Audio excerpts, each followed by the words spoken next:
Every morning at 6:15, before the hotel lobby smelled of fresh coffee or the guests woke up, Mia tightened the faded cloth around her back and lifted her daughter, Lily, into place.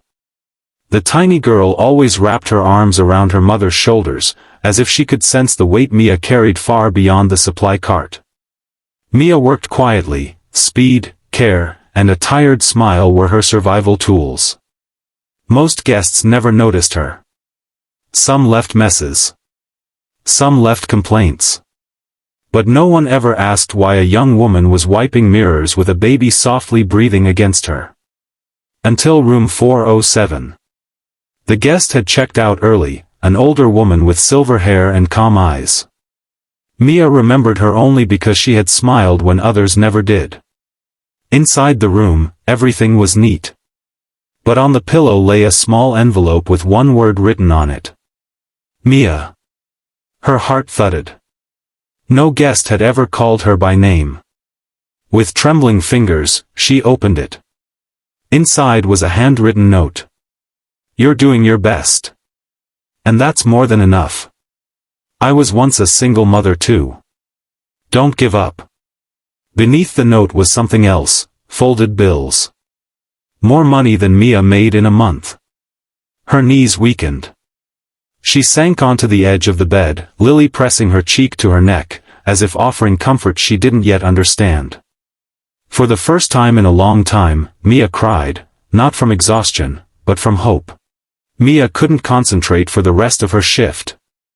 The envelope felt heavy in her pocket, not because of the money, but because someone had finally seen her. Truly seen her. That evening, after putting Lily to sleep in their tiny one-room apartment, Mia read the note again. The handwriting was elegant, almost graceful, like someone who had lived long enough to understand struggle and survival. She kept asking herself one question: why me? The next morning, she went to the hotel early and asked the front desk if the woman from room 407 had left any information. But the receptionist shook his head. No forwarding address. She didn't even ask for a receipt. It felt like the woman had appeared just long enough to lift her and then disappeared into the world again. Mia used the money carefully, paying overdue bills, buying Lily fresh formula, and replacing her worn-out shoes with second-hand ones that actually fit. But she saved the rest, determined not to depend on chance miracles. Days passed. Then a week. Then 2. One afternoon, as Mia was scrubbing bathroom tiles in room 512, her manager rushed in, out of breath. Mia. The general manager wants to see you, now. Her heart dropped. Managers never called housekeepers. She wiped her hands nervously and followed him downstairs. When she entered the office, the general manager, a tall man with a serious face, was holding a familiar envelope. Mia froze. He looked up at her and said, "A guest mailed this to the hotel. She said it was for you." He handed it to her gently, as if it were something fragile. Inside was another note. You deserve more than survival. You deserve a chance.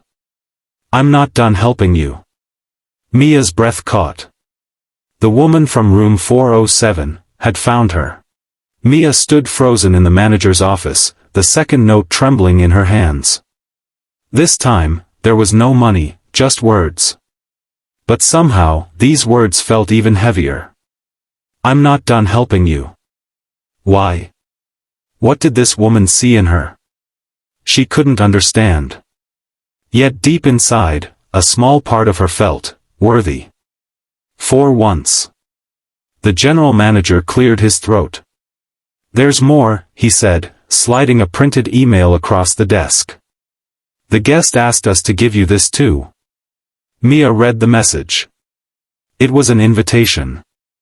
A woman named Evelyn Carter, a retired business owner from New York, had written that she wanted to meet Mia again, properly this time.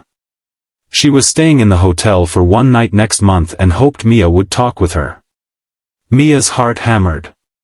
Someone like that wanted to talk with her? For the next weeks, she couldn't stop thinking about it. Every sweep of her mop, every load of towels, every quiet sigh Lily made against her shoulder, everything felt different. Like life was preparing her for something new, something she didn't dare hope for. Finally, the day arrived. Evelyn Carter checked in. This time, Mia recognized her instantly, the same gentle eyes, the same warm smile. But there was something else too, a strength Mia hadn't noticed before. "Mia," Evelyn said, holding her hands. "I didn't want to interrupt your work that morning.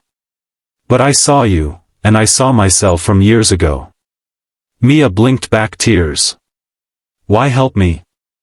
Evelyn smiled softly. "Because someone once helped me. And when you've survived the impossible, you don't walk away from a mother fighting alone." Then she opened her purse, and pulled out a folder. "I want to offer you an opportunity. If you're willing." Mia felt her world tilt. An opportunity? For her? What could it be? Mia stared at the folder, afraid to touch it, afraid that if she did, the moment would disappear like a dream she wasn't meant to have. Evelyn gently placed it in her hands.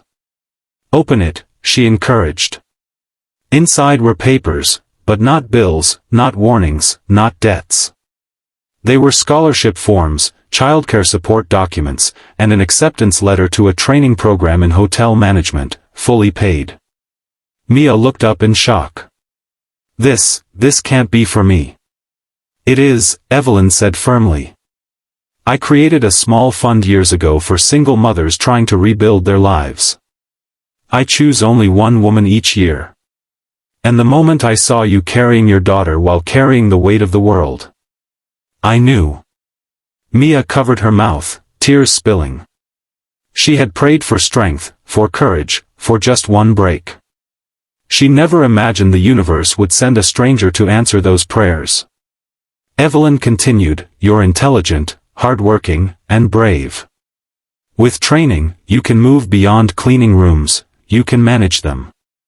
Maybe one day, manage the whole hotel." For the first time in her life, Mia allowed herself to imagine a future that wasn't built on struggle, but on hope. She signed the papers with shaking hands. 3 months later, Mia walked through the hotel lobby wearing a crisp uniform, not as a housekeeper, but as an assistant supervisor in training.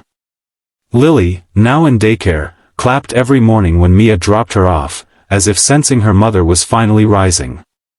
Every night, Mia read the 2 handwritten notes taped to her mirror. Not to remember the past, but to remember that kindness can rewrite a life. And sometimes, all it takes is one stranger who decides to see you. One stranger who believes you deserve more than survival. One act of kindness that changes everything.